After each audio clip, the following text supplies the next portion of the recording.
Venkat and Krishnan, thank you so much for being on the AI for India podcast. We're very excited to have you guys with us here today to talk about your upcoming book and to talk about all things co-intelligence.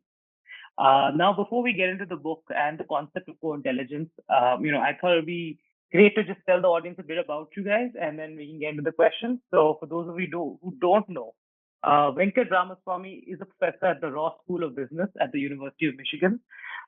He contributes to everything from strategy to marketing to branding to IT over there, and he's been cited over 40,000 times on Google Scholar, which is a mind-boggling number for anyone who's actually gone through citations on Google Scholar. And he has earned global recognition for some of his ideas. And part of that is because of a best-selling book that he wrote with C.K. Prahlad called Co-Creation, the future of on the concept of co-creation. It's called The Future of Competition. And besides that, he's written a few other books, The Power of Co-Creation 2010 and The Co-Creation Paradigm in 2014. We're also joined by Krishnan Narayanan. He's the co-founder and president of Ithihasa Research and Digital, sorry. And he's previously been a member of the Infosys Lab Management Council. And he's an award-winning author in his own right as well, having written Against All or The Indian IT Story, a must-read for anyone who wants to understand the evolution of the IT industry in the country. He's also written the book Empowering India, Ideas for Action by Scientists and Engineers. Krishnan ji holds a degree from IIT Madras and Excel RI Jamshedpur. So clearly, two people with excellent credentials. I don't think we'd want anyone else with us to discuss something as important as co-intelligence. Thank you both so much for joining us today. And yeah, before we get into the book, I just wanted to understand, how you both met, how you both decided to, write this book together, and where your interest in AI stems from. Thanks, Karan, for inviting us, and thanks to AI for India for making this happen. Let me take a stab at this. I was at Infosys 2007-8 timeframe when Venkat was there to launch his second book, and that's when I got to interact with Venkat around the ideas of co-creation. And of course, it's been a fantastic. I mean, it was a fantastic experience then. We've stayed in touch since. For somewhere around 2-3 years back, we reconnected, and the idea was essentially to look at, okay, what does co-creation mean in the context of AI, and we started bouncing some ideas off. ChatGPT happened, and suddenly, there's so much excitement about this form of AI, and we wanted to understand why. And we went down multiple rabbit holes, and out came at the end of it this book. So it's been a fascinating journey for me, and interacting with Venkat along this process. Venkat? Yeah, so just to pick up on where Krishnan left, or I would say intersecting with him. So, Karam, like you mentioned, I wrote a book with the late C.K. Prahlad on the future of competition, which introduced the idea of co-creation. The idea of co-creation that we actually introduced there was in terms of how humans can create better experiences together with technology. And at that time, of course, we didn't have the kind of AI technology we had today.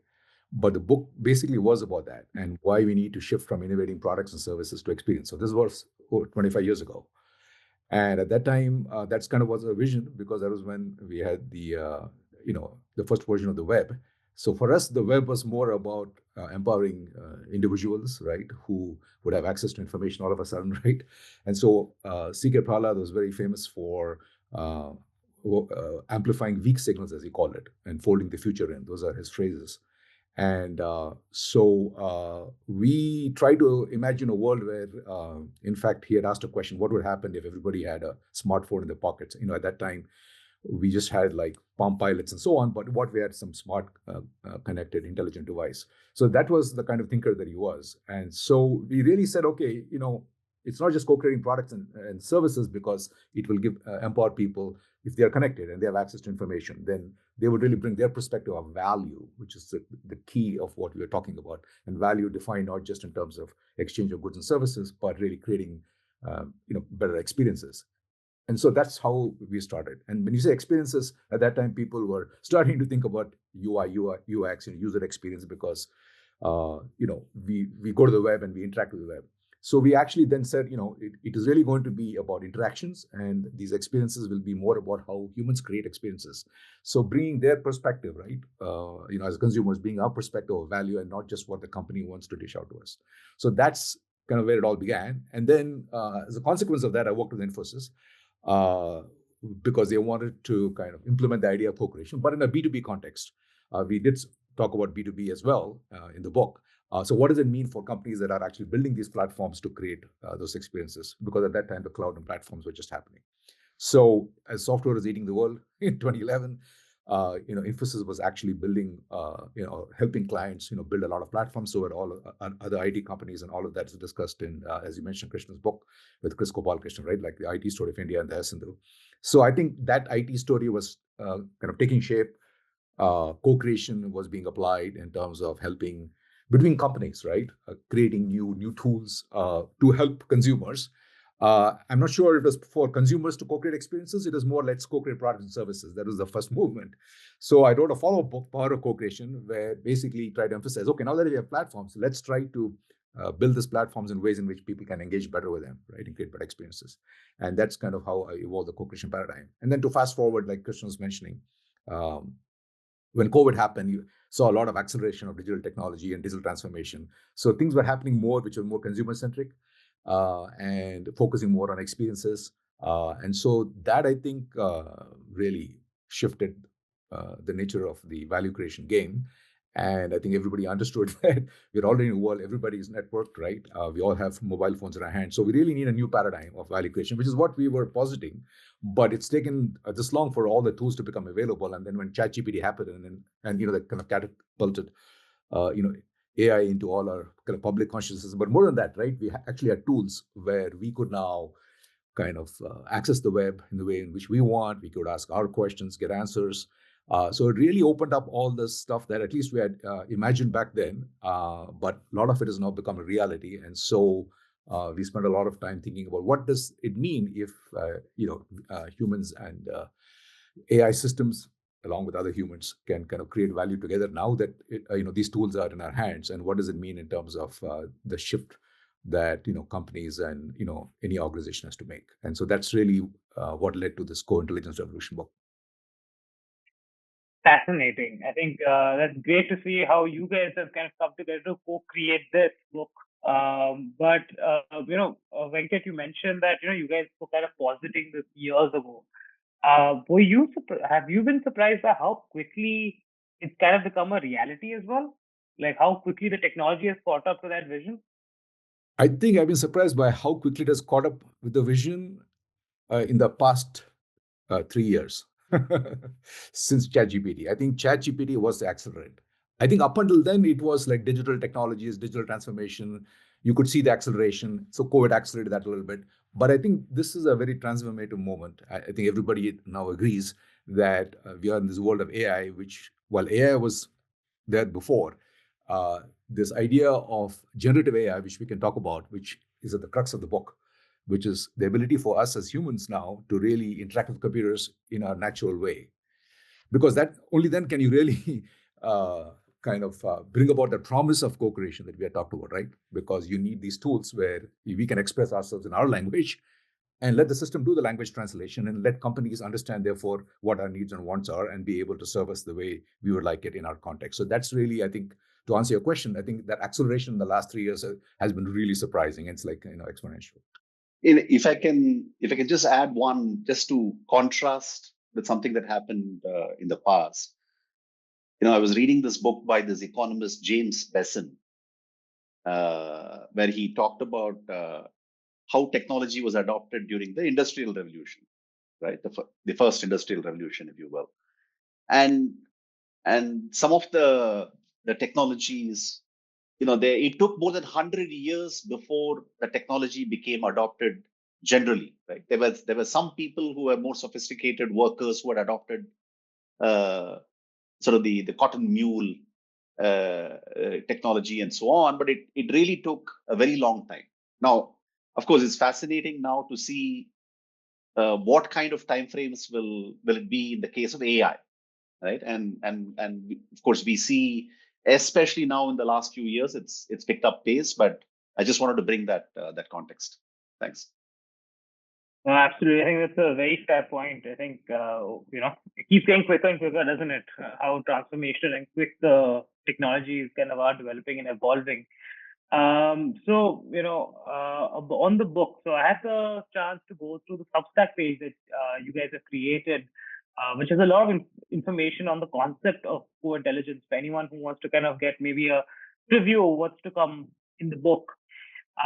In that Substack, I think in the first post that I saw on the Substack, you guys gave a very interesting definition of co-intelligence. I'm just going to repeat that once, and I was hoping that you guys could perhaps build on that and actually give us, real world examples of what co-intelligence is.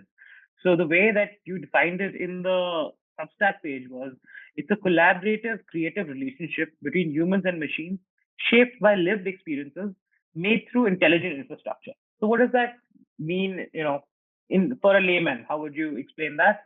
And could you give an example just to, help elaborate? Yeah, sure. So just building on what I was saying earlier. So like you said, co-intelligence, it's about this mutual collaborative relationship, but that happens very interactively, right? Between humans and systems. Now, prior to ChatGPT, we did have AI tools. So companies were using that, organizations use that.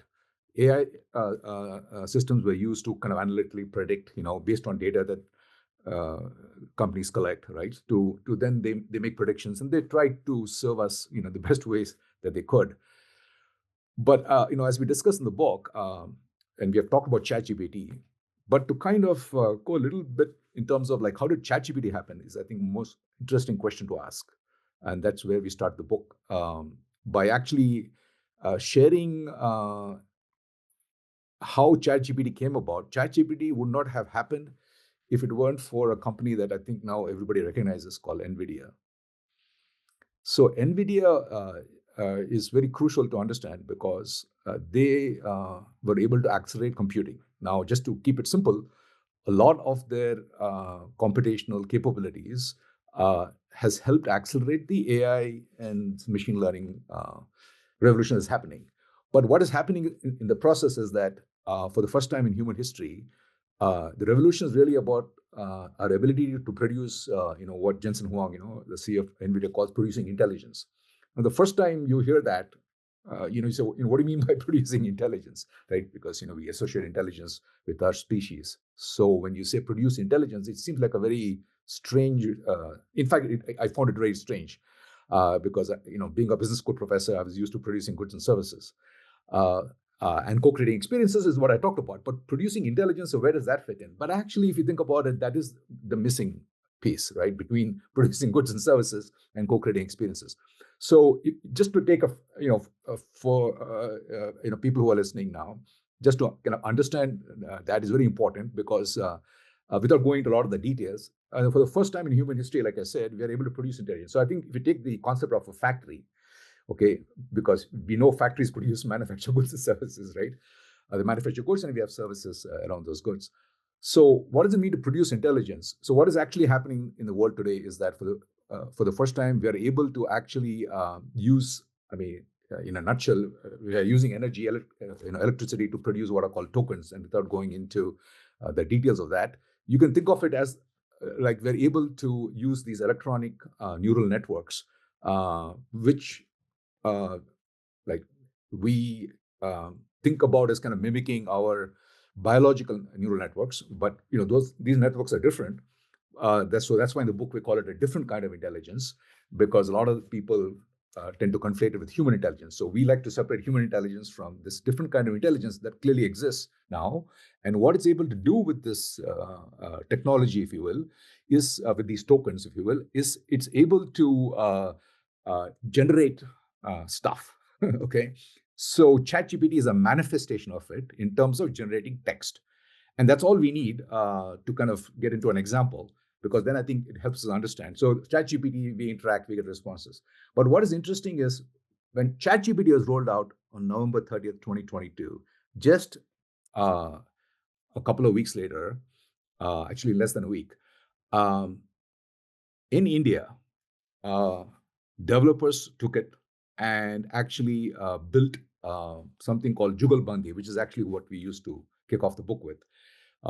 And we are talking about this like thousands of miles away from Silicon Valley, here in India, and in a village in Haryana, Bhiwan. So basically, if you think about what is happening here, first of all, technology takes shape somewhere in San Francisco.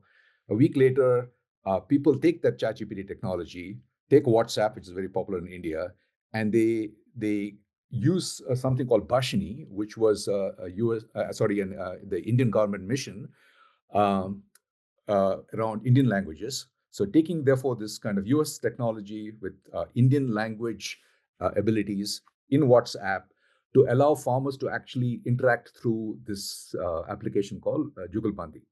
Now, what fascinated me when I first saw that, and that was the trigger going back to our collaboration. I remember having long conversations with Krishnan about this, is Jugalbandi itself, if you look at the term, it captures precisely what co-intelligence is about. Because co-intelligence is a Jugalbandi. I mean, that is like the best word to capture co-intelligence. Because what happens in Jugalbandi? In Jugalbandi, you have kind of two entities improvising each other. The only thing we have to kind of shift our minds around is imagine one is a human and the other is an AI system. So if you think about the Jugalbandi, not between two humans, but between a human and an AI system, that is co-intelligence. Now, what is happening? So we take the Jugalbandi actual, the pilot that happened. So farmers could speak in their local language. This is very important, right? They're just speaking the natural language. Now, ChatGPT was not trained on our, like on Hindi, for instance, right? It was trained on English. So essentially, what is happening is that I'm sorry for the interruption, but basically, the language is getting translated into English, and essentially, uh, that is happening using the Bhashini tool, right? And then it actually accesses public service information, because the government has a lot of yojanas, lots of programs, which as a farmer I may not be aware of. And so I'm trying to understand, okay, what programs are available? And something as simple as that is so hard to get knowledge of and access. And then say, okay, but do I qualify? Am I eligible? So that simple question that I have, which is very hard to get answered, now the system can come back, understand me, and present that, whatever yojanas are there, which, for example, I'm eligible for to me. And then presumably my next question is, okay, how do I get this, right? How do I access this if I'm, due some benefit? And what is interesting in the application is that the Jugalbandi came back and told the farmer, okay, here are all the forms you have to fill, and then you can qualify and you can apply for it. And interestingly, the farmer said, like, fill it for me. So you can see, go do it for me, right? So you still have that step, because farmers have to figure out, you and I may know what a PDF is, right, and how to fill it. But can you have it filled? Now, today you have something, therefore, now called agentic AI, which is agents which can go and fill those forms for us. So that is really what we're talking about, is that if you now have that power behind the scenes, the farmer then can easily access these benefits. And from the perspective of the government, it is able to directly deposit those funds, for example, given India's direct benefit schemes with Aadhaar, et cetera, to be able to actually do that much easier. But then once that happens, presumably the farmer will then want to utilize it more, just like when we utilize ChatGPT, we want to keep using it to say, hey, now maybe the farmer has some questions about agriculture, et cetera. And so today, that has evolved into the PM Kisan app, and there are, Microsoft itself has agripilot.ai, where it's bringing a lot of these services to farmers in Baramati and so on. So it is evolving very fast. But that's what we're talking about, where the systems can now help uh, uh, us as human beings in terms of services that kind of exist behind the scenes, but they're really not connected with our experiences in terms of how we want to use it and can avail of those benefits.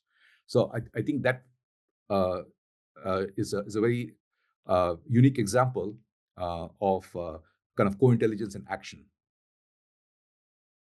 Wonderful. I think that's fascinating. I think just digressing a bit, it's so fascinating to see how in India we're so good at improvising. The minute the technology came out, you said in a couple of days, this was created, and it really shows that as a country, people here are really good at figuring out use cases for technology once it's there. We've not always been able to create a lot of the foundational technology, but I don't think anyone adapts technology better than Indians. Um, just coming back to what you were saying. So in this scenario, the farmer would be what you guys have termed the creative experiencer, correct? That's right. So of course, this was a very pertinent example, but like someone doing something as simple as Studio Ghiblifying their images, are they also co-experiencers, or is there a certain like point where you go from passive user to active co-creator? So yeah, sure. Yeah, I mean, Ghiblifying too is, I suppose there is some creative, process involved there. I think more the way I look at the creative experiencer, uh, the consumer, or whoever is involved in the flow of engagements, in the sort of the interactions and so on, is not just the passively consuming what's coming out, right? They are very much involved in the creation of the experiences along with the company and the system and so on. So that is why they are creative experiencers.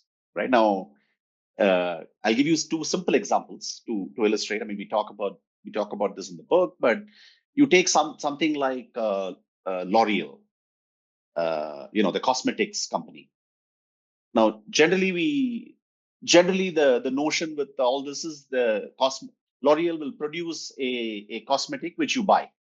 That's the example of a passive user, right? They are involved. There's a product that is available. They go buy and they come back. Now there are lots of technology that L'Oreal has now developed. So there's something called Perso that they have developed, where the consumer is now involved as a creative experiencer. So that they can define. They click a photograph which captures their face. It understands the particular the pigmentation, etc., that is there in the consumer. There is also some ability for the system to understand humidity levels in a place. So if I were doing this in Bangalore versus doing it in Chennai, it's different. And so the system now understands some of that additional piece of information, and then it produces a foundation which is uniquely suited for me in this context in which I'm asking for help, right? And so this is where I'm being part of a creative experiencer. But this is not just true for B2C kind of environments. It's true in industrial settings too, right? So Siemens with its industrial metaverse, the worker is able to participate in so if they set up a factory, before the factory is built, the factory is built first in the virtual place, and the worker can now engage, give feedback about the layout of the factory, so that the worker conditions are met, ergonomics is met, and all of that is met. And then once everything is settled in the metaverse, the industrial metaverse, then comes the actual laying of the first physical brick. So these are all ways in which the notion of a creative experiencer. So yes, Ghibli, maybe there's something more that they can do to become a creative experiencer. Actually, if I can add a bit on why Studio Ghibli is also an example, Karan. So, if just building on what Krishnan was saying, so if you think of a creative experiencer as someone who actively participates, right, in shaping outcomes and experiences, but this is important by actually creatively engaging with intelligent systems. So when we say creative, we think, okay, coming up with ideas. So we come to Studio Ghibli because that seems to connote some, we are working with art and all that, right? But creativeness is what I'm saying is that is intrinsically what makes us human. We are very creative, meaning we bring things into existence, right? That didn't exist before, right? And we also combine different things. So the word creative is very important because we are not just passively consuming and having those user experiences. That's why we use the term creative experiencer, because we are in this world where we can create with these systems, right? And the system can also help us create. So taking now your Studio Ghibli example, so there essentially the consumers are not just kind of consuming like art or technology, right? They are, if maybe you can say, they're co-authoring an experience, right? What do I mean by that? Co-authoring, not as writing a book, they're actually creating this. So you're choosing prompts, you adjust styles, right? You iterate, you refine the output, and different people have different aesthetic sensibilities, right? And they have different emotional connection. I think for example, supposing I think you're asked, let's say they're trying to do an image of their dog, right? So people have different emotional connections with their dog. So when they're creating the Ghibli image, they're not just like about them and the dog. They want that image of them and the dog to communicate that emotional connection, right? Now, they have their own sense of what that lived experience is, right? So they're trying to bring that out so that image embodies that, and they can share that with their, family, friends, and whoever else, right? So the point is that the AI system here can respond. It can generate new variations. It can think so. There's a feedback loop. Now, typically, when we say feedback, we say, oh, company is getting feedback from the consumer. So the system is getting feedback. But it's not just one-time feedback, right? It's feedback immediately. You type something, you try something. So it's a very iterative feedback. So where this human creativeness, right, and this machine intelligence are in Jugalbandi, creating this, co-creating this Ghibli image. So everyone's creation is very unique and different. And so I think we are moving to a whole new world today. And you may have heard of the term creator economy and so on. We can talk about it because now it's moving beyond text to images. Now we're talking images, right? And also video. You may have experienced Google's VO3, right? So these tools are now going to be in the hands of everybody. So one key principle here is we are democratizing access to these technologies. If you go back to Yugal Bandi, that's what it did, right? Instantly, in week, everybody around the world can use it Studio Ghibli instantly. So people have that kind of access today in 2025. And I think that changes things because anybody can be a quote unquote developer. And being a developer is being made easy because of AI itself, where you don't have to quote unquote code anymore. You can ask it and it can do the coding on your behalf, right? And it can use coding to actually generate stuff. So you can converse in your natural language and it can do that. So I think basically what's going to happen is every one of us are going to become creators in our own right. What that means for each one of us is different in terms of how we creatively express ourselves, whether it's in conversation, in form of text, image, video. So we are in this new world of creative expression, and that I think is really what is going to drive it, both in terms of as consumers, but also in our work. Like Krishnan gave you the example of Siemens, right? In the business example, where employees can kind of express themselves and bring that into their workflow. So happy to talk about this entire spectrum of applications. And I think one last remark I'll make is you said in India we're very creative, right? Of course, we have used the word jugad a lot. But I think fundamentally, if you think about it, there is so much opportunity because we are such a diverse country, many different languages. But it's not just there are many languages; those languages capture whole cultural variation, right? And different ways in which people engage with the world around them, right, in their local context. So there's a lot of opportunity, and which is why I like it when Nandan Nilekani says, that India will be the AI use case capital of the world. And I think that's what he's talking about. Brilliant. I think that touches upon something very important. A lot of the media coverage and a lot of articles you read today, especially when it comes to creativity and AI, is quite alarmist in the sense that people are quite concerned that it's going to kill creativity or it's going to, remove the artistic ability that people appreciate about, art that, now it's being created by AI, for example. But what a lot of people forget to mention, I think, is the fact that it democratizes it. Like someone who perhaps can't draw, they now have the ability to create, something that they're visualizing in their mind, bring it to life. So I think that's quite beautiful, and I think thank you for bringing that perspective to the conversation. I hope people take that to heart and start exploring their creativity with AI a bit. Now, Krishnan, you mentioned Siemens and you mentioned how they're using it as an organization. And I did see a lot of mention of, organizational use and co-intelligent organization in the Substack. So, what does it take to kind of become a co-intelligent organization? What advice would you guys have for corporates looking to kind of, adjust and adapt to this brave new world that we all live in and become co-intelligent? So, any advice you have for corporates? Yeah, maybe I'll just make a few remarks and then turn it over to Krishnan. So I think I'll break it down the following way. So first of all, actually building off what you just said, there's a little bit of a shift in mindset that's necessary, right? We need to have a little bit of what Satya Nadella calls a growth mindset, right? In the organization, like learning. He talks about learning it all versus knowing it all. So I think we need to cultivate this mindset of like, hey, we need to be curious. We need, we have a creative power, right? We can express ourselves with it. And so that mindset is very important because it is kind of embracing learning over control. I think a classic example, if I may use one, is just myself and the profession I'm in. So, as a professor, we like to control the classroom generally. I mean, educators generally are that way, and that's how we are taught. I even remember the first time as a junior professor, my first year, there was a professor from Harvard who came and he taught us how to teach a case.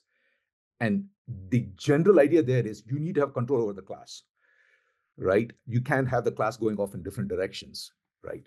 And if they go off, bring them back to the question you're posing on the case. Fine, absolutely. There's a huge value for that. But now, if you were to look back through the co-intelligence lens, you say, okay, but those are kind of my questions, right? Because as you're going through the case, you have your questions. If you go back to where we started, that's where the challenge is. In the book Future of Competition, we said there's a way we as companies, as educators think, right? We think education, we want to impart education, deliver stuff. On the other hand, consumers think they are on the receiving. They're not just receiving, passively consuming. They're actually coming at it in terms of their own life world experiences, right? So a student is trying to understand that. And so you may have heard of the Socratic method is like helping people learn. So here we have two things. Somebody wants to teach you something, right? This is one view of education. The other is more of a learning. Somebody was trying to learn. Now, obviously, you need both, right? They both have rubbing against each other. They both have relative roles. But I think we've been very one-sided, right? And that's kind of like the whole command and control organization, right? Because going back to the notion of the factory, what did we do, right?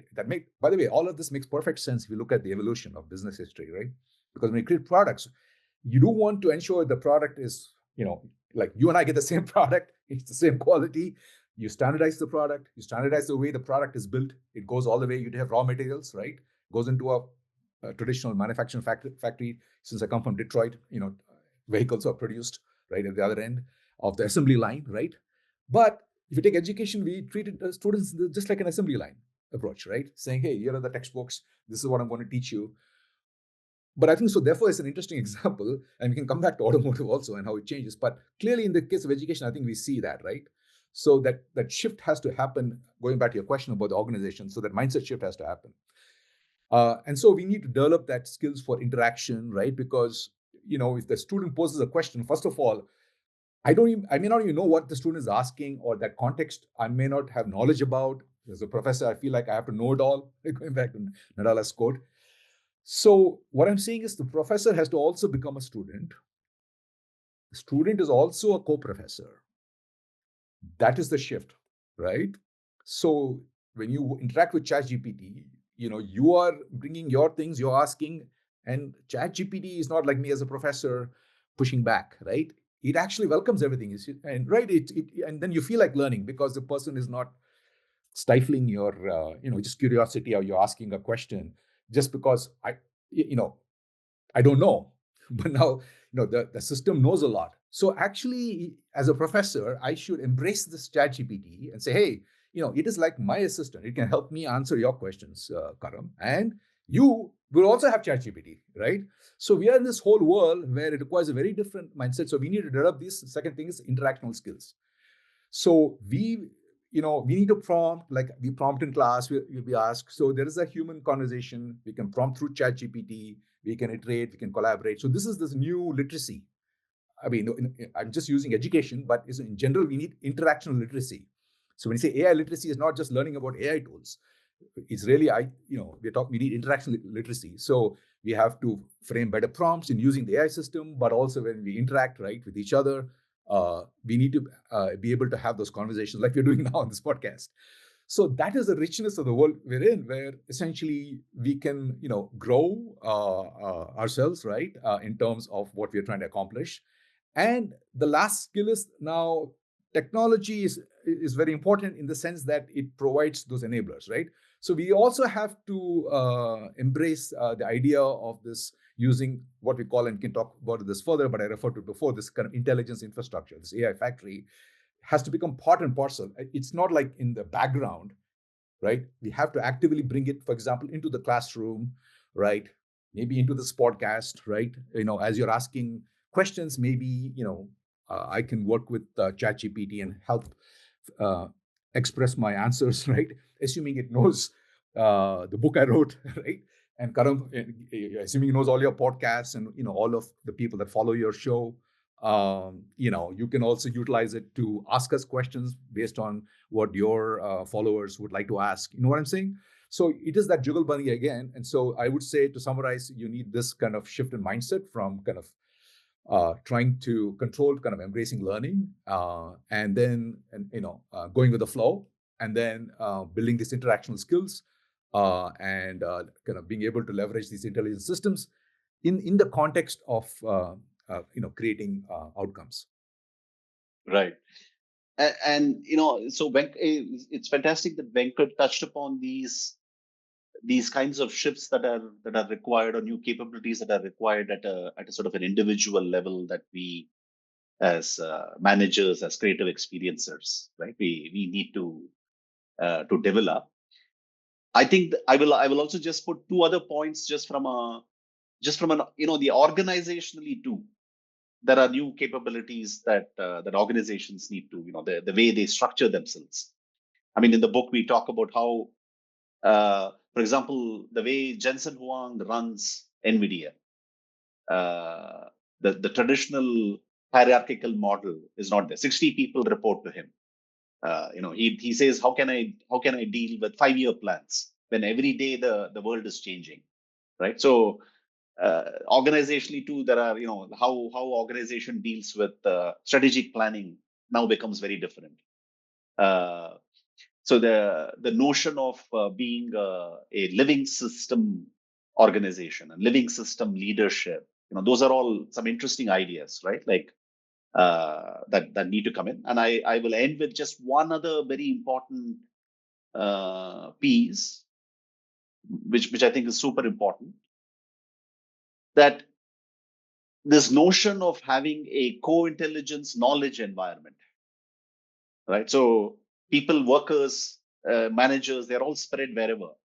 Now, in the flow of the work, I need to bring to bear the organizational knowledge, right? I need to tap in. So I'm responding, I'm interacting with my customer. The customer has asked me some question. Now imagine there is a co-intelligence knowledge environment available for me. I just ask it, okay, the customer has said this. And then I say, look, in 3 other contexts, we have done this kind of work. And I think it's relevant for you. So in the flow, it's not like, okay, I will get back to you, customer, next week. No, it's not about next week. In the flow of the work, can I bring the organizational knowledge to bear, right? Bring to bear that knowledge. So how can organizations think about creating co-intelligence knowledge environments and so on? So I think those are all interesting things to become part of this co-intelligent enterprise. Thank you both. Krishnan, I think it's gonna really take a change in mindset, because I look at even in business today, when I'm running my thing, one of my pet peeves has become, it seems quite hypocritical considering I'm, hosting a podcast on AI, but sometimes I look at a document that someone's prepared, a junior, especially, the younger members of my organization, and I can immediately look at it and see, oh my God, this is from ChatGPT. And, even if a document comes out all right, there's still some annoyance in my mind being like, this person has not applied themselves perhaps. But Venkat, I think I want to pose this question to you, considering you're a professor. Is it how do you react when students come to you with work that may or may not have been generated through ChatGPT or some other generative AI tool? Yeah, you might find it very surprising to know that in this entire podcast, ChatGPT is running in parallel. If you see my eyes drifting to the left, uh, Mm-hmm. I'm using it as we speak in context, in the flow. Okay. But this ChatGPT is trained on my book. Okay. Very interesting. And if I actually turn it on now, Karan, you will ask a question, but unfortunately, the ChatGPT version I have, it will respond directly back to you. What I would like is something different. In fact, here is a feature I think I'd like in ChatGPT. So when you speak, I don't want it to, it will, because it will respond back to you. I want it to respond to me, so I have a chance to review the output. That goes back to your question. And then I can essentially give you an answer. So the point here is that, remember, it's a jugalbandi between it and me, and now you're posing it to me. So this is a example we had where it's not just you interacting with the system. Now there are two people here, right? I'm interacting with the system, the two human beings interacting, but one is interacting with the system, like let's say, you know, like a teacher and a student, or in this case, you, the podcast, you know, uh, the uh, the podcaster, and the participant, me. So I think we're already in this world where each one of us will be utilizing it, right? We can talk about implications for HR and interviews. It's happening a lot in organizations, right? Where how do you deal with then somebody who's applying for a job who's using all of this? So you can see that this is all very new for us. Uh, but I think the point that we're making is, therefore, we as humans, so in the book, we talk about humans in the loop of AI and AI in the loop of humans. These two reinforce each other. So what I'm saying here is that right now, the ChatGPT isn't where I'd like it to be, because I would like it to basically uh, have it help me in a way in which I can respond to Karan's questions better, right? Otherwise, you might as well just interact with my ChatGPT. You know what I'm saying? So I think that's kind of where it is that as humans, we have our intelligence, we have a perspective of our world, the lived experience that ChatGPT does not have.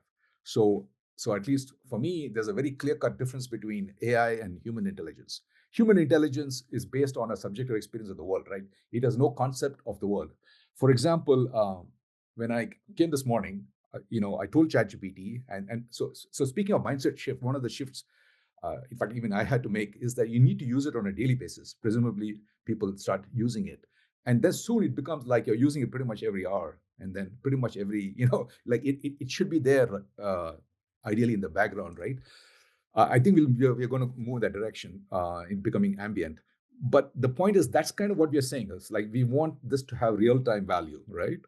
And so when I landed, I said, okay, came at 3 a.m. And then, I was just telling, it's almost like you anthropomorphize it. You might have heard the term. So I actually said that. Said, hey, I just landed this thing. And then I posed the question that I really want to interact. But it is like as I was talking to, it's become very common. But what I found interesting is in the response, it didn't understand what I was saying, because it had no concept of what it means to come on a long flight, land, be jet lagged, right? And at 3 a.m. in the morning is when I was interacting with it, because I had to figure something out. One of my bags didn't come through. So then I was trying to figure out some other things. So what I'm saying is that real world context, this intelligence system does not have, right? Because it does not have a subjective experience of Mother Earth. As simple as that. So where we are coming from when we say lived experience is we're talking about the human lived experience, which it cannot. Whereas now when I started asking questions about lost baggage and this and that and everything else, it can help me with. So I guess what we're saying here is that you need that fusion, right? Of the thing. And so right now it is like not quite there, but we can certainly utilize it asynchronously. But if you want to use it synchronously, the systems are going to get more and more developed. Like going back to what Krishnan was saying, in the flow, That's the ideal, right? So that we can, use it. So right now there will be, if you ask it, I'd say, just give me a minute, right? And I might get back to you, etc. But that's still pretty good, right? Because in the context of education, it just really enhances like what we can do. So speaking of the other question you asked, so in the classroom, I encourage their use, right? But it can happen asynchronously, right? Because there are time between classes, there are assignments, and in class also you can have exercises. But then you give them some time, and then you have. Whereas this real time, like as the student is asking the question, you using ChatGPT in real time to give an answer, we're not quite there yet. And Karim, if I can just give one example. So this is of course, this is a huge area of interest. So I'm associated with the Center for Responsible AI at IIT Madras, and so we do a lot of work around AI in education, and especially in the context of AI in education for school children, K-12. That is where we want them. See, the challenge with this is we want them to pick up critical thinking skills, right? So it's not like you outsource your thinking skill to it. Whatever it gives you, you just give the answer out, right? So that's what we want to ensure. So I think there are some. So for example, the way Khan Me Go, right? The like the Khan Academy's co-pilot Khan Me Go. The way it has been designed, it's been designed for active learning. So it doesn't, unlike a chat GPT, if you ask a question, it won't give you the answer straight away. It will engage in a Socratic method. So tell me what you know about it. So that's a better way of designing such learning tools in an education context, for instance, right? So I think those are all things that we'll have to contend with as we start developing systems in the education context, especially for children. Yeah, I think it's going to be a really kids today are going to grow up in a very, very different way and learning in a very, very different way than any of us really did. Just coming back to organizations once, I think with as co-intelligence and organizations are adapting co-intelligence, are there any risk management concerns that come across? I think I read something about that on the Substack, but if you guys could elaborate on that, what should people be aware of, and what can they do to kind of mitigate that? Yeah. So very briefly, you hit it on the spot, Karam. That is, in this world, I'll turn it over to Krishnan in terms of giving you risk management examples. But again, just to keep your listeners, viewers in the flow of the points we're making. Again, going back to the Industrial Revolution, right, where we produce these goods and services, and we had this theme of control and so on. One of the things we control is risk, right? Because everything is in our control. So we design processes to actually we control them, we manage them, we have systems, and these systems actually can predict risk in advance. That was the way in which we managed risk, and that was the nature of risk, because it was pretty much closed loop. Now we are in this much more open world, because with co-intelligence, it forces people to know you cannot like in a traditional system, risk management is like you anticipate like predefined risks, if you will, right? And you set controls. Now here, because the systems and these interactions are dynamic, right? And they are like emergent is the word we use, right? They evolve in real time. So risk management itself is going to transform. And there are, of course, various kinds of risk. And so we really have to think about this risk management in that way. And the only other comment I will make is that we should also think about how AI can help us in managing that risk as well. But I'll just turn it over to Krishnan to just share some examples. Right. Sure. So kind of this was a risk, right? The example we spoke about in the context of education, there is a risk, the risk of how do you ensure critical skills, and that's where you build in certain guardrails, right? So that's an example of a risk management. But here, and to Venkat's point, the thing is not about, oh, there is a risk, so let's stop this process. Okay, let's stop using that. That's one valid way you could address the risk. Let's not use this in the classroom at all.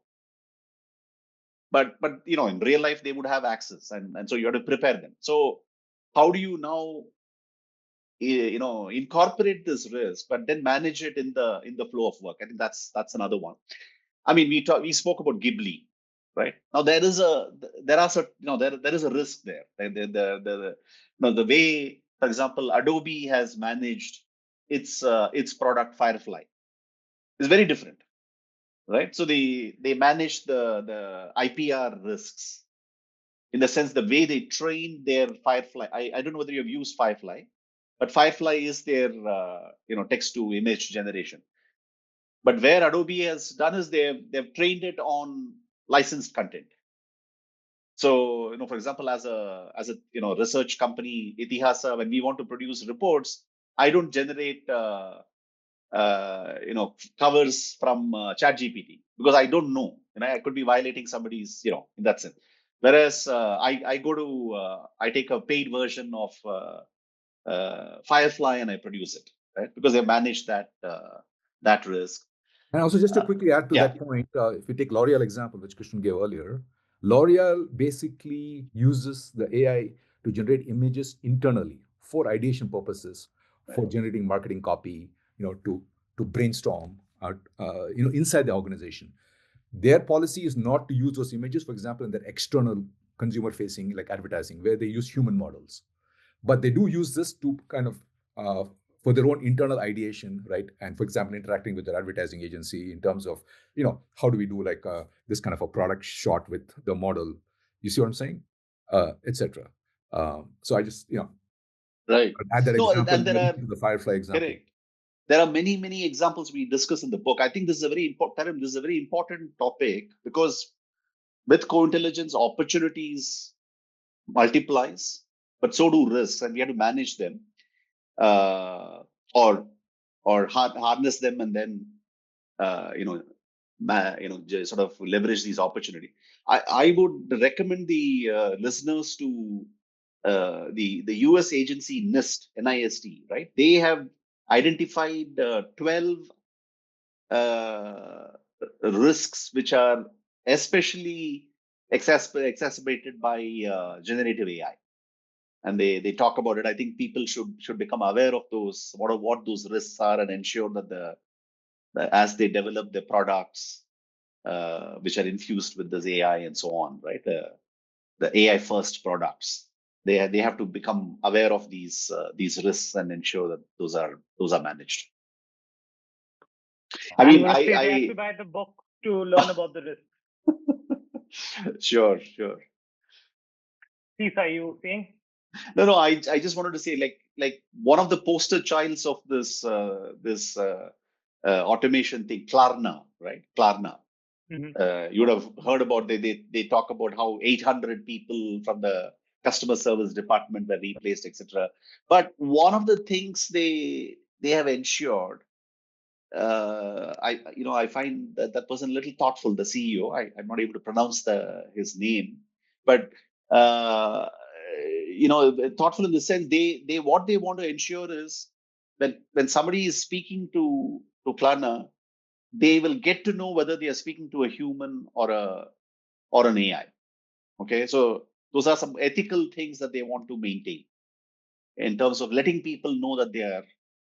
Some people are okay. In fact, they want to interact with an AI system. They are better off. In fact, in the L'Oreal case, for example, going back to that, there are some people who are much better open up some problems they may have with the AI system rather than speak to a human, and whatever. So I'm just saying there are certain, but they make it a point to ensure that they say you are interacting with an AI agent, and those capabilities are becoming so strong that it may become, we may fail to figure out whether we are speaking to a human or an AI agent, right? So those. I look forward to that day. Right now, some of the apps in India, they have AI agents, and those are less than seamless. Let's put it that way. Yeah. And you can definitely tell that you're not talking to a human being in those ones. But I'm excited to see, how the technology evolves. As we come to the end of the podcast, before we kind of wrap things up, I just wanted to ask, while you guys were researching the book and writing it, Was there anything that really surprised you guys that you'd like to share with all of us? Krishnan? So let's just put it this way that, I mean, Venkat and I, we have written books in the past. Okay. But one of the particular challenges we found in writing this book, by the time you wrote about something, okay, and within 1 month, it is no longer valid. The company has changed its strategy. The page that we refer to is no longer there. They have pivoted away. There's something. So it's like, so it was a nightmare for us. Like we wanted to ensure that when the book comes out, it's fresh, right? And so we had to keep constantly going back to the companies that we wrote. This was a 2-year period over which we did the research. I mean, the world has dramatically changed, right? So some of the examples that we gave were no longer, we actually had to cut away some of those things because they were no longer relevant. And then we had to go and keep modifying. So, I must say that finally the Penguin publisher said, look, you guys can't change anything beyond this date. I'm giving you a hard stop. And so we felt happy that, okay, good, this has been taken away from us now. Yeah. So just to add to that, and also you had asked the surprise question earlier in the podcast, in terms of how rapidly, I mentioned how rapidly things have changed in the last 3 years. Like at least the surprise in terms of thinking about this back then and it happening very quickly now. So, but let me just build on that. In other words, there are like these negative surprises, but there are also positive surprises. So like Krishnan is saying, so yes, in terms of the examples, I think in the book we were talking about Gemini Pro 1.5. Now it's already 2.5, etc. Right? So ChatGPT, version 4.0 and so on. So we try to minimize that and talk more about like what does this really mean, right? Like we've been talking about in terms of the concepts and ideas in the book. So it actually, in a way, it also forces you to actually think about the bigger ideas, right? Just like, I said 25 years ago, we had that, initial set of ideas.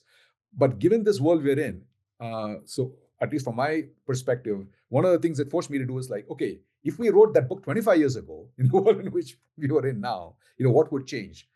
So while all the technology is moving very, very fast, what we are really saying is that it is really opening up this whole new form and sources of value, and where it is created very interactively, right, between humans, right, these AI systems, and also the natural world in which we live, and all the social systems there.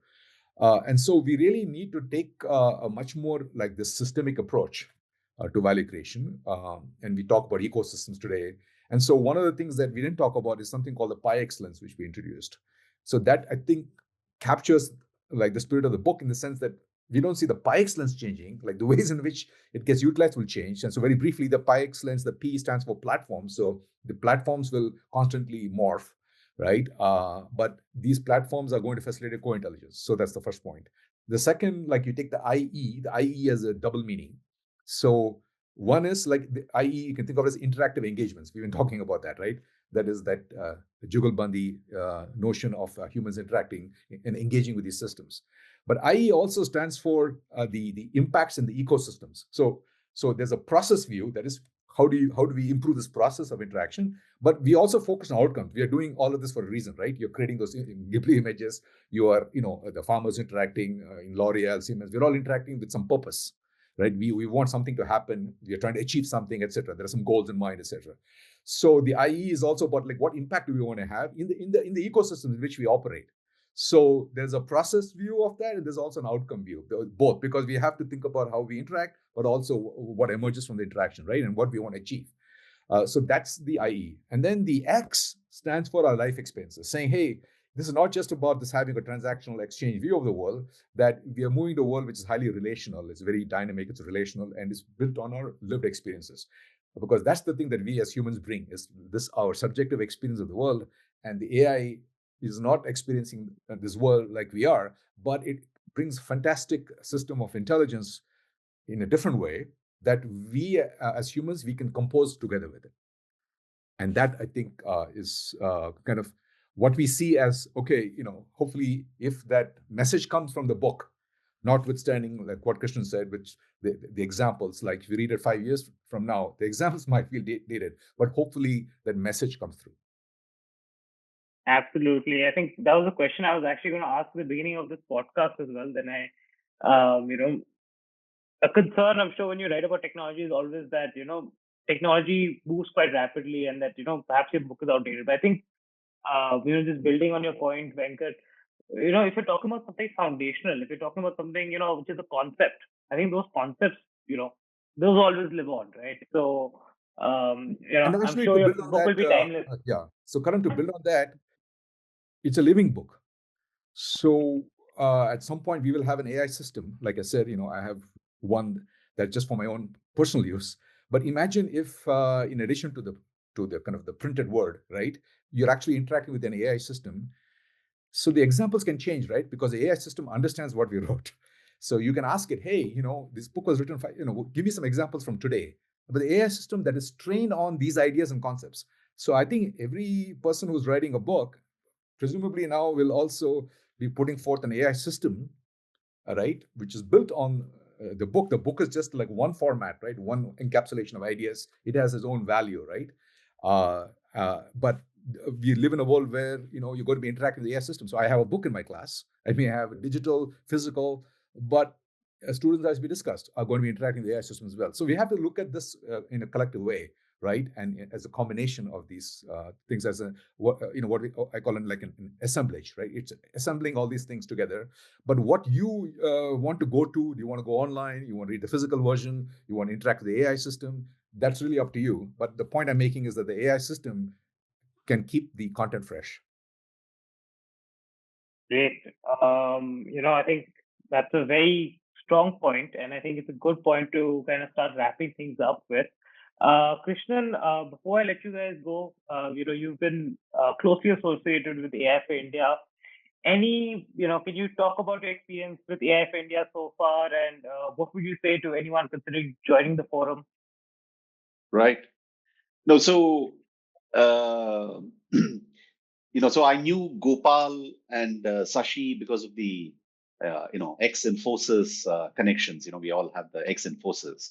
But it was funny that along with a professor from ITM, Ravi, I'd written one op-ed around DeepSeek, and it got published in the Times that day. Gopal called me and he said, "Look, we are having this call right now at 10 a.m. It's Friday. Can you join?" So I asked him when. He said, "No, now it's literally happening now. Just here, I'm sending you the link. Can you please join?" So that's when I got to know about this AI for India.